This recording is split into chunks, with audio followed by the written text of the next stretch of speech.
পুরান ঢাকা লালবাগ চৌরাস্তায় এর আগে আপনাকে কাচ্চি দেয়ছি, সরষের চালের তেহারিও দেয়ছি।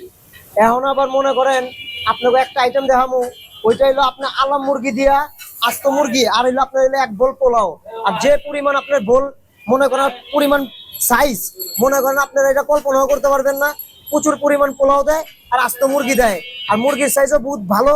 আর আমি আজকে এই কথাটা হই না, আজকে আমি নিজে এক বোল পোলাও লিবার আইছি মাত্র 350 টাকা। তো আমার কথা হইলো যে এই যে এত রিজনেবল প্রাইসে মোগল কাবাবের মধ্যে আপনার এই পোলাওটা দিতেছে, ম্যাক্সিমাম মনে করেন 4 জন থেকে 5 জন খাইতে পারবো। তো ভাই আপনারা এত কম দামে এত পোলাও আর এই সাইজের মুরগি আপনারা কিভাবে দিতেছে?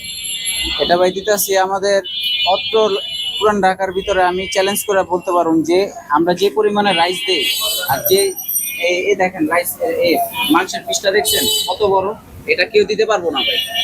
তো এটা আপনার পুরান ঢাকার মধ্যে যে আপনারা দিতেছেন, এটা আপনাদের যে রিজনেবল প্রাইসে দিতেছেন, তো এটা আপনারা শুনতেছি আপনাকে মোটামুটি আল্লাহর রহমতে অর্ডারও ভালো হইতাছে এবং আপনাদের বলে মোটামুটি ভালো চলতেছে। তো এখন খাবার শেষের দিকে, আমি আসছিও শেষের দিকে। তো ভাই আমি শেষের দিকে আইছি, তা আয়া দিয়ে ভাই পোলাও নাই, একবারে কম 4-5 জনের পোলাও হইব, ঠিক আছে 4-5টা বলইব। এই সময়ের মধ্যে আইছি, আমার ভাগ্য ভালো যে আমি পাইছি। তো ওনাদের অর্ডারও ভালো হইতাছে। তো আপনাদের অর্ডার কেমন হইতাছে এখন? মাশাআল্লাহ আলহামদুলিল্লাহ ভালো ভাই, সকালে লইছি এক ডেক, শেষ হয়ে গেছে গা, এখন আবার আরেক ডেক লইছি, এটাই দেখেন শেষ পর্যায়ে। তো আমাদের খাবার হইলো শেষ পর্যায়ে, ঠিক আছে। আপনি এক দেখ আগে আসলো, আরেক দেখ অনেক মনে করেন শেষ পর্যায়ে।